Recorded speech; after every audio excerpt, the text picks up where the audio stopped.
Thank you brother Suraj Singh और सब यहाँ पर मौजूद खुदावन के हजूरी में जो है आप सबको शालोम।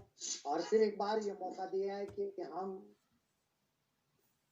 परमेश्वर के कलाम की ओर चले। और आज फिर एक बार मुझे मौका दिया गया है कि मैं आपके साथ खुदा की रोटी को बांट सकूं। आइए हम दुआ करेंगे।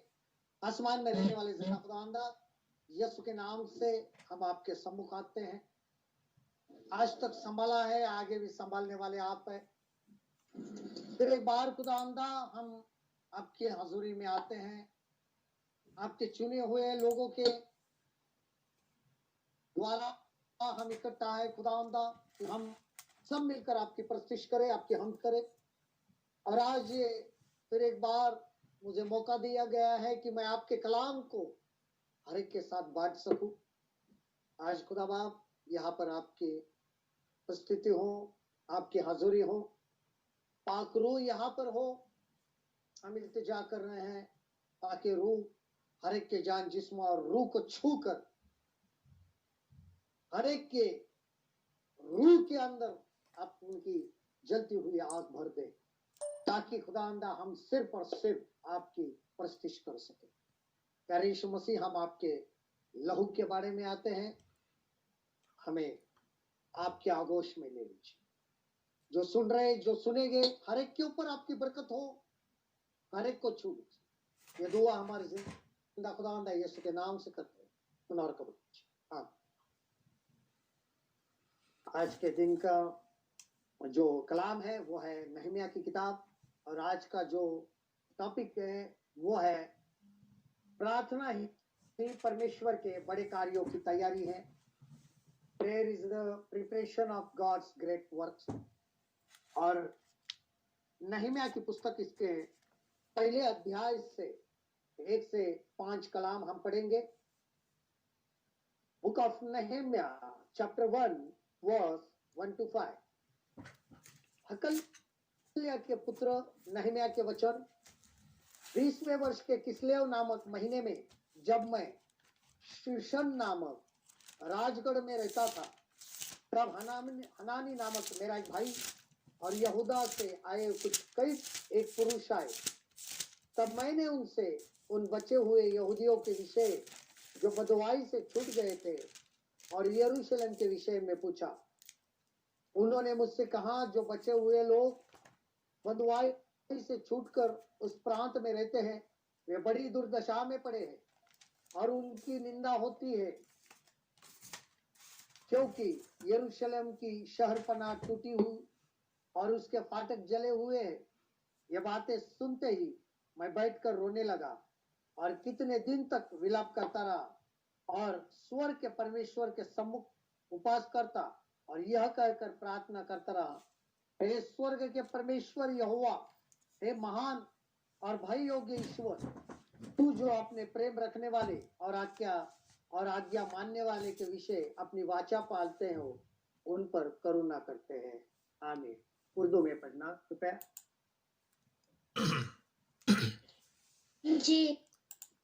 जी प्लीज, मैं पढ़ना चाहूंगी। नहमिया की किताब, पहला बाब।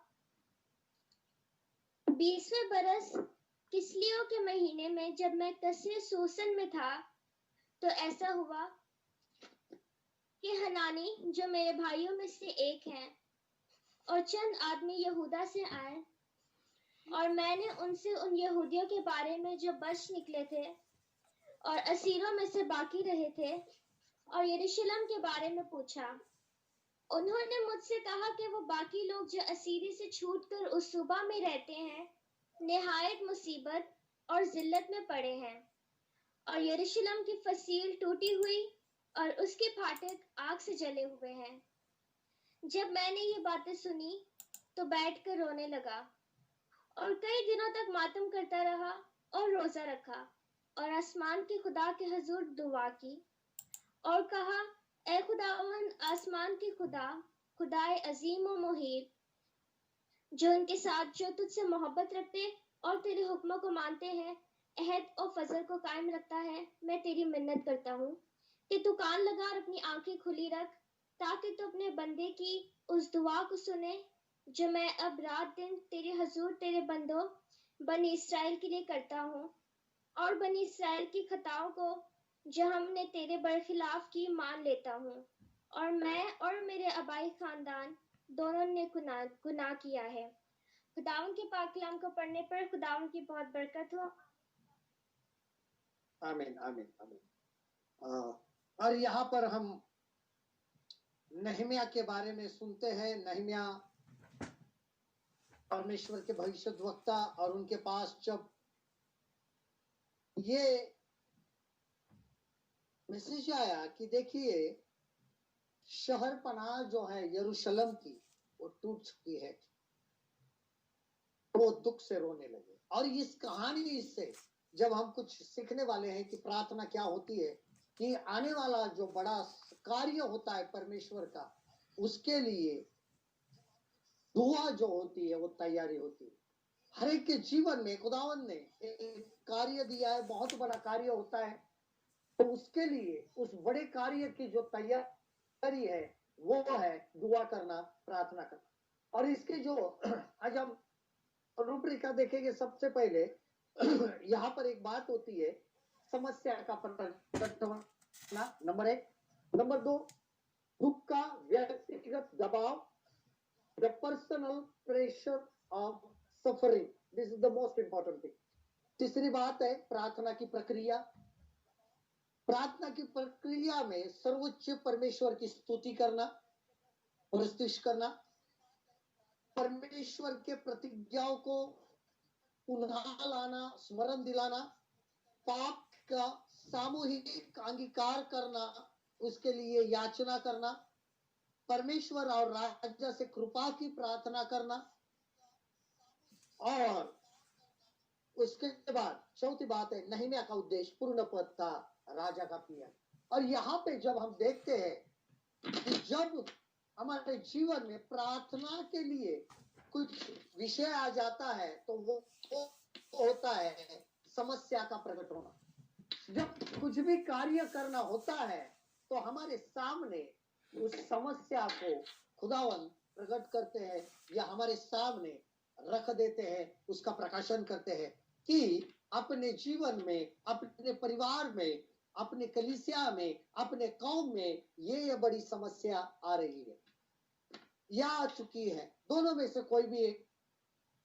और हम जानते हैं कि हमारे जीवन में, हमारे कलीसिया में, हमारे परिवार में बहुत सारी ऐसी समस्या होती है। खुदावंदा हमें पहले प्रकट करते हैं ताकि हम दुआ में लग जाए, जैसे कि नहम्याह दुआ में लग गए। जब उन्होंने सुना, जब उस समस्याओं को सुना कि यरूशलेम की शहर पनाह टूटी हुई और उसके फाटक जल गए। और ये हमारे जिंदगी के लिए बहुत बड़ी बात है कि जब भी हमें कुछ कार्य करना है, परमेश्वर का कार्य करना है, जब हमें इस अजूरे में हम आते हैं, हम गॉस्पल सुनाते हैं, हम सुसमाचार प्रचार करते हैं, या कलीसिया बनाने की कोशिश करते हैं, या आत्माओं को जीत लाने की कोशिश करते हैं, तो जब उसके अंदर समस्या आ जाती है और वो हमारे सामने प्रकट हो जाती है, तो हमें दुआ करनी है सबसे पहली। और जब समस्या प्रकट हो जाती है तो दूसरा काम करना है, दुख का ये व्यक्तिगत दबाव होता है, it's a personal pressure of suffering. हर एक के ऊपर एक व्यक्तिगत दबाव होता है। आप पासवान हो, आप एक विश्वासी हो, जो भी हो, आपके ऊपर एक दुख का व्यक्तिगत दबाव आ जाता है। It's a personal pressure for each and everyone for prayer, हर एक के ऊपर। और हमें इस दबाव को महसूस कर कर उसके अनुसार दुआ करनी है, उसके अनुसार प्रार्थना करनी। आज हमारे जीवन में बहुत सारा दबाव है, लेकिन हम उसको समझ नहीं पा रहे हैं कि खुदावन ने हमें एक व्यक्तिगत दुख का दबाव क्यों दिया है। जब आजकल के माहौल में देखते हैं अलग अलग दुख भरे लोग हैं, हमारे इर्द गिर्द बहुत सारे दुखी लोग होते हैं, तो हमारे ऊपर खुदावन हमारे जिंदा खुदा एक दबाव डालते हैं कि इसके लिए हमें दुआ करनी है, इसके लिए हमें प्रार्थना करनी है। उसके बाद हम देखते हैं तीसरी बात कि प्रार्थना की प्रक्रिया होना चाहिए। बहुत सारी दुआएं होती है, बहुत सारे लोग हर दिन दुआ करते हैं, लेकिन उसके अंदर एक प्रक्रिया होना बहुत जरूरी है। सबसे पहले उसके अंदर जो प्रक्रिया होती है दुआ के अंदर, वो होती है कि हमारे अला परमेश्वर की प्रतिष्ठा करना, हमारे सर्वोच्च परमेश्वर की, खुदा की स्तुति करना। जो भी स्तुति करने में आ जाता है कि हम जो भी समस्या आई है उसके लिए प्रभु को धन्यवाद दे।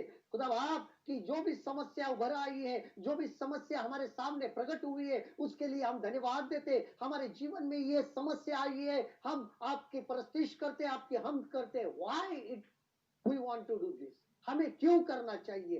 ताकि हम उसके लिए सही मायने में दुआ कर सके। प्रतिष्ठा करो, उसके लिए दुआ करो। दुआ करने के लिए हमारे ऊपर जो दबाव आता है, प्रार्थना की प्रक्रिया में जो भी समस्या आई है, उसके लिए हमें क्या करना है? धन्यवाद देना है, स्तुति करना, प्रतिष्ठा करो। उसके बाद दूसरी बात होती है परमेश्वर के प्रतिज्ञाओं का पुनः, जो भी हमें खुदावन ने वायदे किए हैं उसको स्मरण करो। जो भी वादे हमारे पाक कलाम में लिखे, उसका आना हो जाता है कि हमारे जीवन में कभी कभी हम खुदावन के वादों को भूल चुके होते हैं। खुदावन के वादे हमें याद दिलाने के लिए हमारे जिंदगी में ये बातें जो होती है वो लगातार चलती रहती है, ताकि हम खुदावन के वायदों को हमेशा याद रख सके। बहुत सारे लोग जो होते हैं खुदा के वायदों को भूल जाते हैं।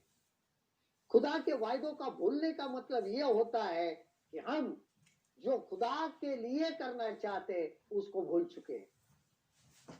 खुदा के लिए जो भी हमारे काम होते हैं, जो भी कार्य होते हैं, वो भूल चुके होते हैं। हम खुदा का कार्य तो कर रहे हैं, लेकिन जो कार्य बड़े तरीके से होना चाहिए, बहुतायत से होना चाहिए, वो नहीं होता है। क्यों नहीं होता है? क्योंकि हम खुदा के वादों को भूल चुके होते हैं। तो जब हमारे ऊपर दबाव आ जाता है तो हमें खुदा के कलाम और खुदा के कलाम के अंदर लिखे हुए हर खुदा के वायदे जो होते हैं वो याद आना शुरू हो जाता है। ये प्रार्थना की प्रक्रिया होती है। उसके बाद उसके अंदर होना चाहिए पाप के सामूहिक अंगीकार के लिए याचना कर, कि हर एक व्यक्ति कलीसिया में आकर इकट्ठा होकर अपने गुनाहों को कबूल करे, अपने गुनाहों को मान ले। कि जैसे यहां पर देखो कि हमारे बाप दादाओं ने जो गुनाह कबूल किए, देखिए 6वें वचन में क्या लिखा है, 6 कला वर्ष, तू कान लगाए और आंखें खोले रहे कि जो प्रार्थनाएं मैं आपका दास इस समय आपके दास इजराइलों के लिए दिन रात करते रहता हूं, उसको आप सुन लीजिए। मैं इजराइलों के पापों को जो हम लोगों ने आपके विरोध किए हैं मान लेता हूं। मैं और मेरे पिता के घरानों दोनों ने पाप किया है। यहां पे देखो, सब घराना जो है वह कबूल करे कि हमने गुनाह किए हैं। Please read in Urdu verse 6।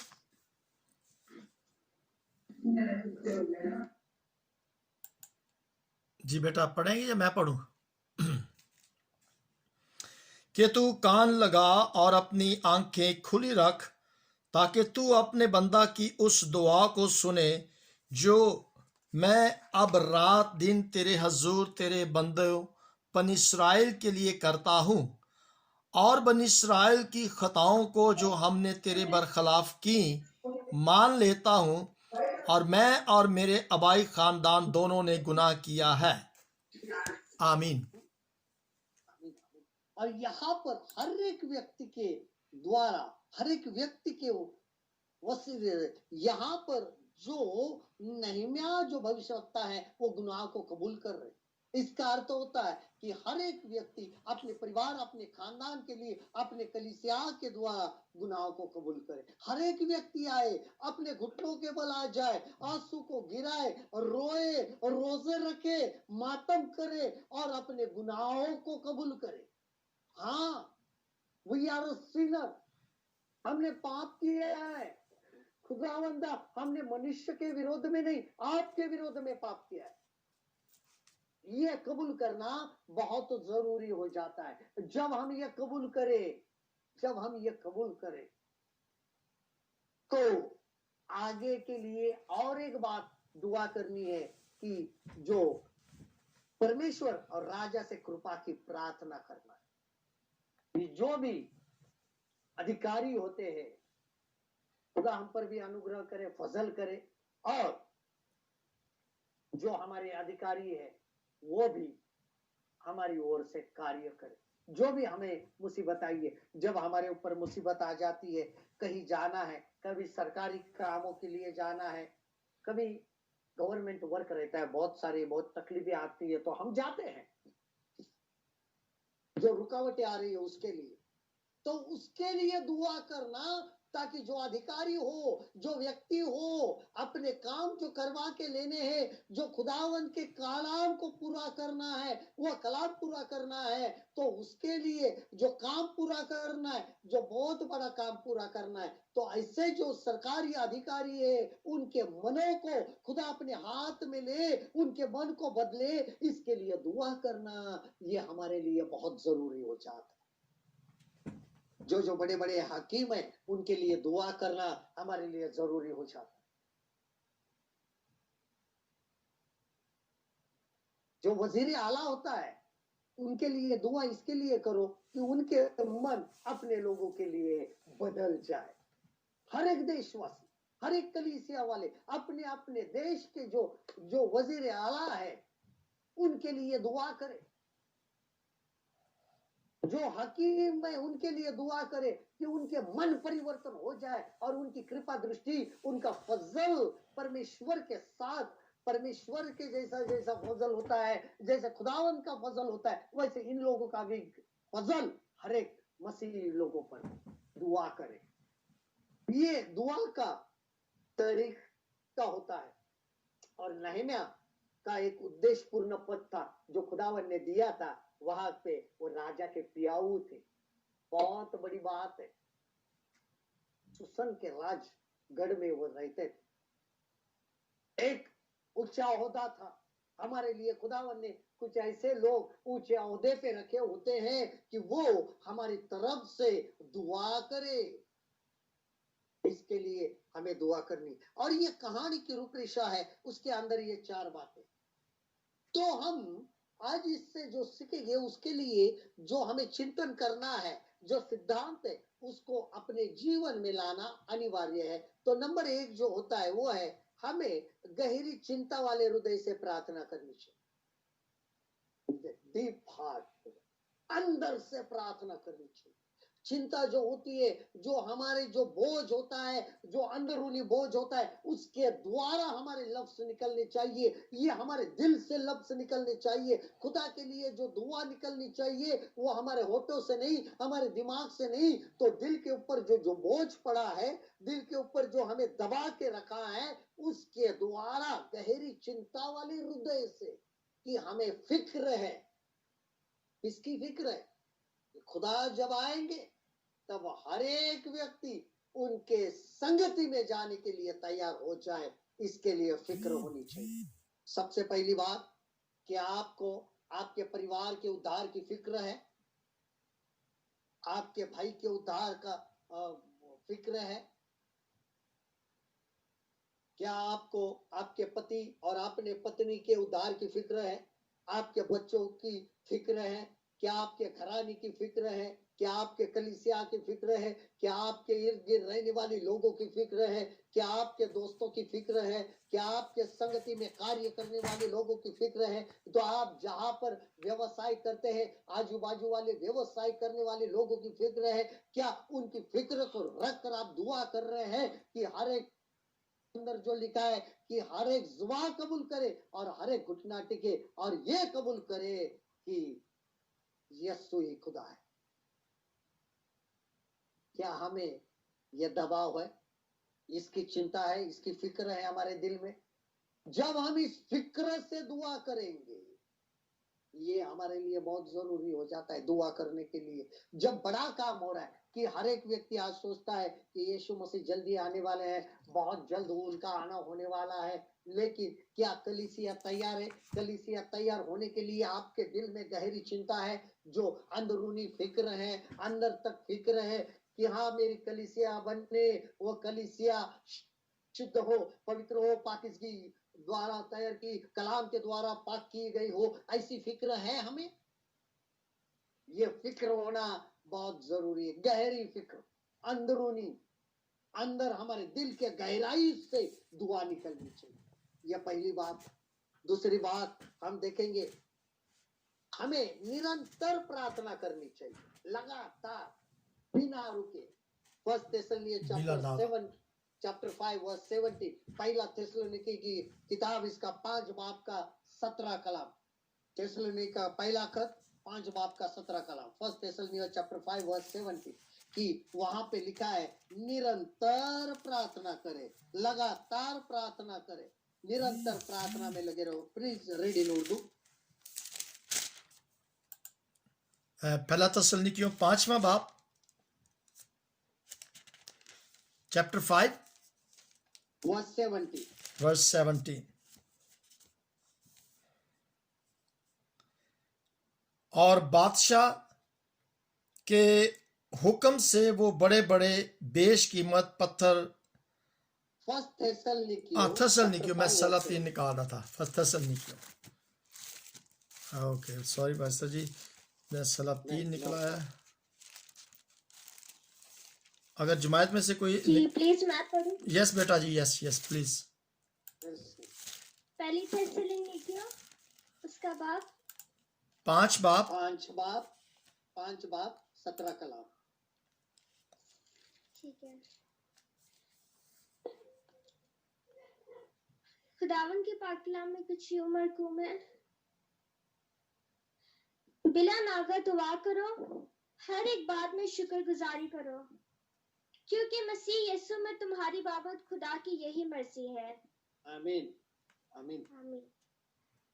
निरंतर दुआ, लगातार दुआ में बने रहो, लगातार रहो रहो रहो, दुआ करो दुआ करो दुआ करो दुआ करो। हम एक वक्त के लिए, एक चीज के लिए कितनी बार दुआ करते हैं? लगातार दुआ में लगे रहो, चलते फिरते उठते बैठते हमारे अंदर से दुआ निकलनी चाहिए।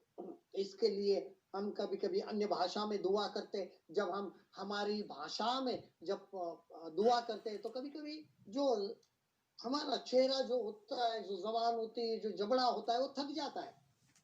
लेकिन जब आप अन्य भाषा में दुआ करोगे अंदर से, अन्य भाषा में दुआ करने का मतलब सिर्फ आवाज ही आना नहीं होता है, तो अंदर से जो आपके लफ्ज निकलते हैं वो खुदावन को सुनाई देते हैं। अंदर से दुआ निकलनी चाहिए, और इसके लिए यहाँ पर कहा है कि हमें निरंतर दुआ में लगे रहना चाहिए, निरंतर प्रार्थना करनी चाहिए, लगातार दुआ में बने रहो।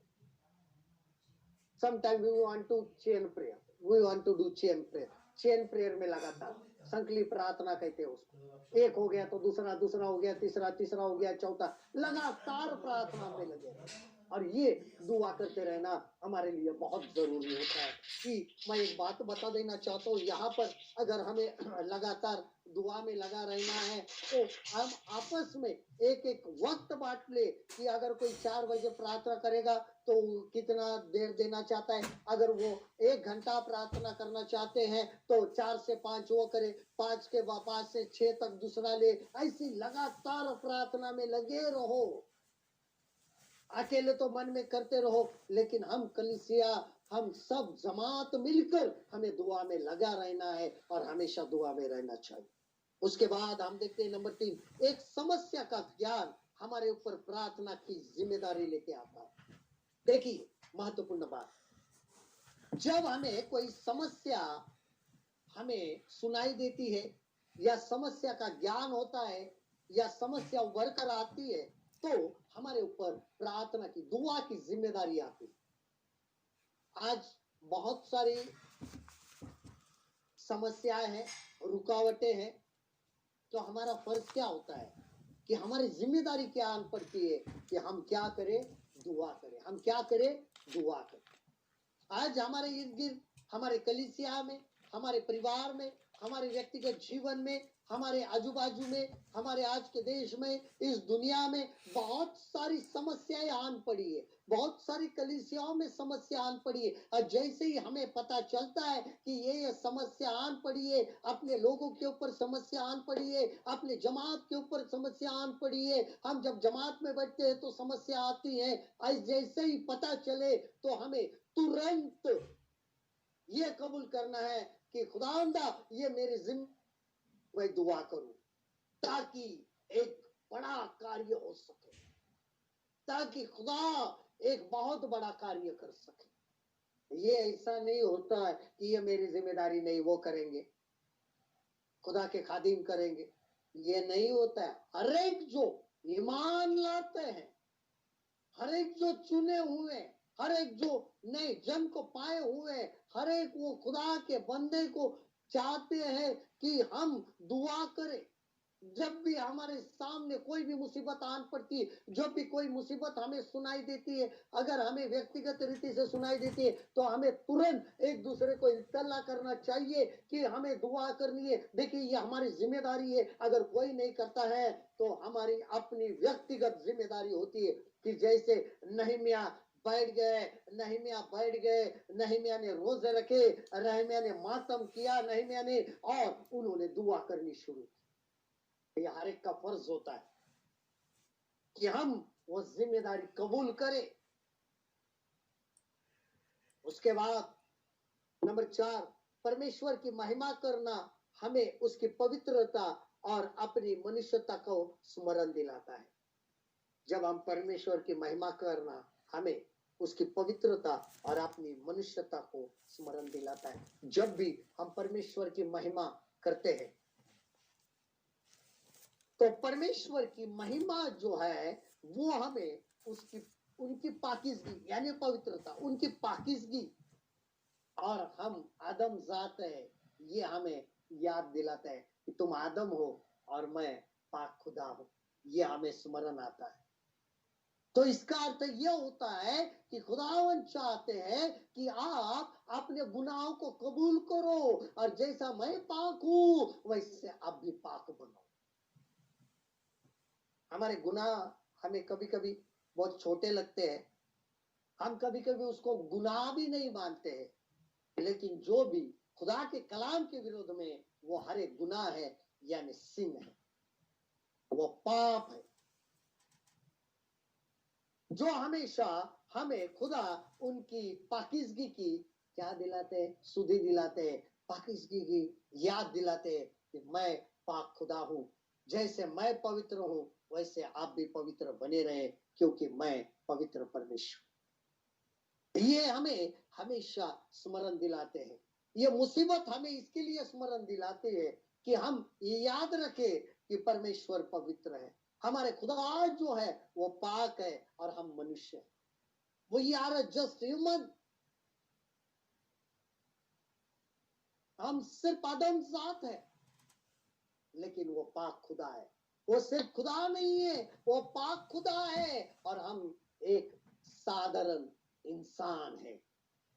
ये हमें स्मरण दिलाते, और इसके लिए हमें हमेशा तैयार रहना है कि हम परमेश्वर खुदावन के साथ में किस तरीके से अपने आप का रिश्ता बना सके।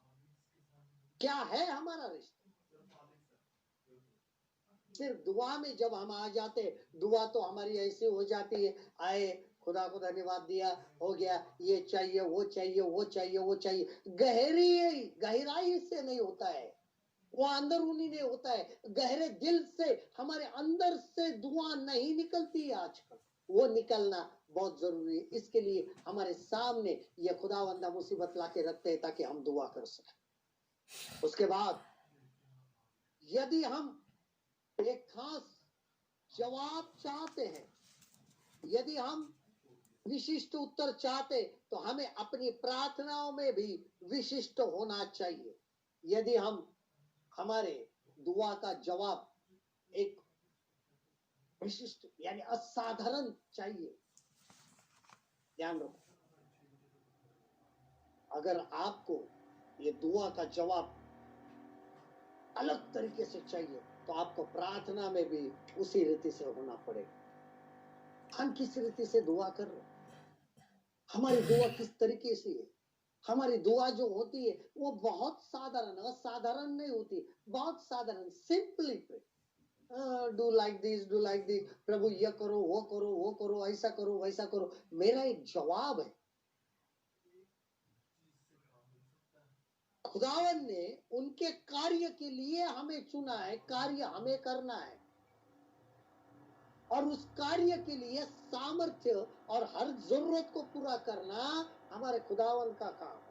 वो करते, जब उन्होंने चुना है, उन्होंने हमारे सामने अगर कार्य दिया है, जो कुछ भी कार्य करना इसके लिए चुना है, तो हर जो मुहैया, जो बातें जो मुहैया है वो करने वाले हैं, वो हमारी जरूरत को पूरा करे। बराबर है। गए कि प्रभु ये तू कर, ये तुम करो, ये हम उनको नौकर समझते, हम उनके खादिम है, हम उनके दास है, वो नहीं है। हमें उनका दिया हुआ कार्य पूरा करना है। इसके लिए अगर हमें खास जवाब चाहिए, खास दुआ करनी पड़ेगी।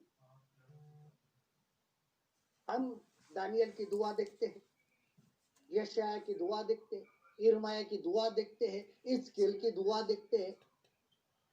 अलग अलग दुआओं पे अगर आप देखोगे तो अपने दुआओं में खास थे, अलग थे, कसम खास थे दुआओं में। दाऊद दुआ करते थे तो अलग तरीके से दुआ करते हैं। हमारी दुआ करने का तरीका क्या है? अगर हमें खास जवाब चाहिए तो हमें भी दुआ में खास होना पड़ेगा, कसम खास होना पड़ेगा। हमारी दुआ करने की प्रक्रिया जो है, हमारे दुआ करने का जो तरीका है वो हमें बदलना पड़ेगा। हमारे रोजमर्रा की जो दुआ है, लाओ दो, ये दो, ये दो, वो चाहिए, वो चाहिए, बंद करो ये करना। अपने दुआओं में भी आप अलग बन जाओ। उन्होंने रोजा किया, उन्होंने तौबा की, नहम्याह ने मातम मनाया,